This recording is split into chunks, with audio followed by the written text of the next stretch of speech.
Hi, this is Jason from Horrific Nightmares. Welcome back to another Wild Eye review. Today we're going to be talking about Amityville in space.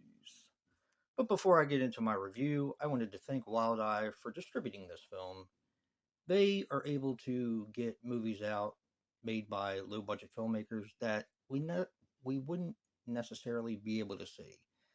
So my hat's off to Wild Eye for just being a great company. I also wanted to thank Hobbs Horror. I'm going to put all their links in the description box below because Santa Hobbs sent this to me because he knows A, that I collect Amityville films, and B, that I've wanted to see this. So thank you, Hobbs. Amityville in Space is a 2022 film which runs approximately 75 minutes and is written and directed by Mark Polonia from the Polonia brothers. Unfortunately, the other brother passed, but he still keeps that tradition going.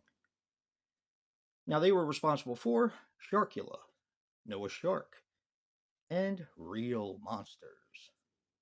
Now, this stars Titus Himmelberger as Captain Halstead. He was in Sharkula, House Squatch, and Hell on a Shelf, which I gotta see that one. This also stars Cassandra Hayes as Dr. Nermi. She was in Dune World, Amityville Island, and Radiant Dark. And Jeff Kirkendall, he's awesome, as Father Benna. He was in Sister Krampus, Camp Murder, and Jurassic Shark 2. Not to mention he was the killer in Splatter Farm and Return to Splatter Farm. This movie is a lot of fun, but know what you're getting yourself into. This is a very, very low budget film. If you've seen a Polonia Brothers movie, you should have a pretty good idea of what you're getting into. Okay, this film starts out where Father Benna, played by Jeff Kirkendall, banishes or banishes the house to outer space, the Amityville house. That's the only way I can really put it. He, the power of the cross compels you and all this kind of stuff, and he ends up banishing it to outer space. Well, years later, along with himself, by the way. Now, years later, it's 3015, many, many years later. We have the Wyoming 227, which is a spaceship which is trying to do away with rogue black holes. You can't write this stuff. I mean, it's just brilliant. So, what they do when they see a black hole, they launch this rocket into it, and it's supposed to do away with the black hole. Therefore, not to suck planets in and all that kind of stuff. Now, this is way after the Earth has been deemed not livable and has exploded, if I remember correctly.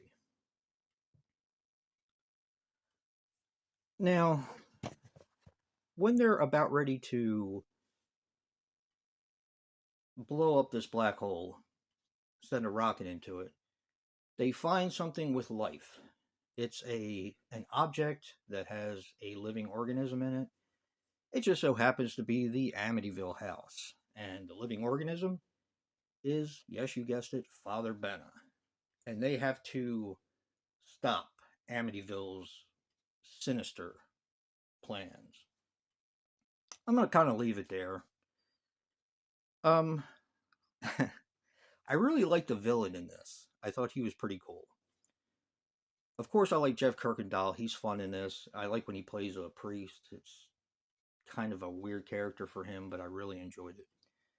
The standout for me, to be honest, in this film was Titus Himmelberger. His acting was really very well done. I mean, the acting in general, everybody was almost believable. Um, so the acting was a little bit above and beyond what we normally get for a Polonia Brothers movie.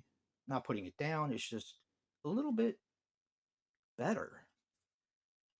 The sets, I was very impressed with because, as you know, this is a very low budget film, and they were able to kind of put me in that situation with the sets. Now, there is some CGI uh, green screening and backgrounds.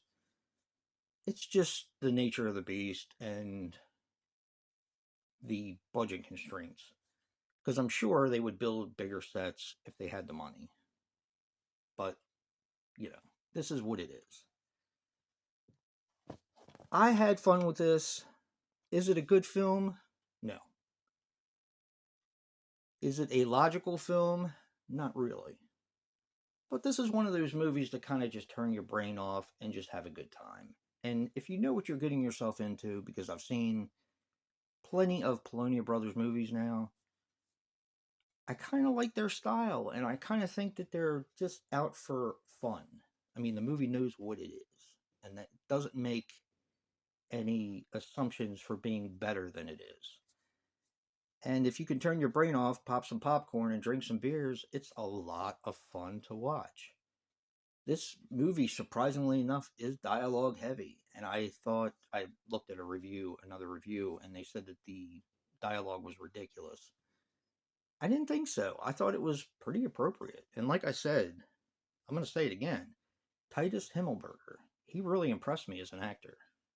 It wasn't just the dialogue, it was the facial expressions and you believed what was coming out of his mouth.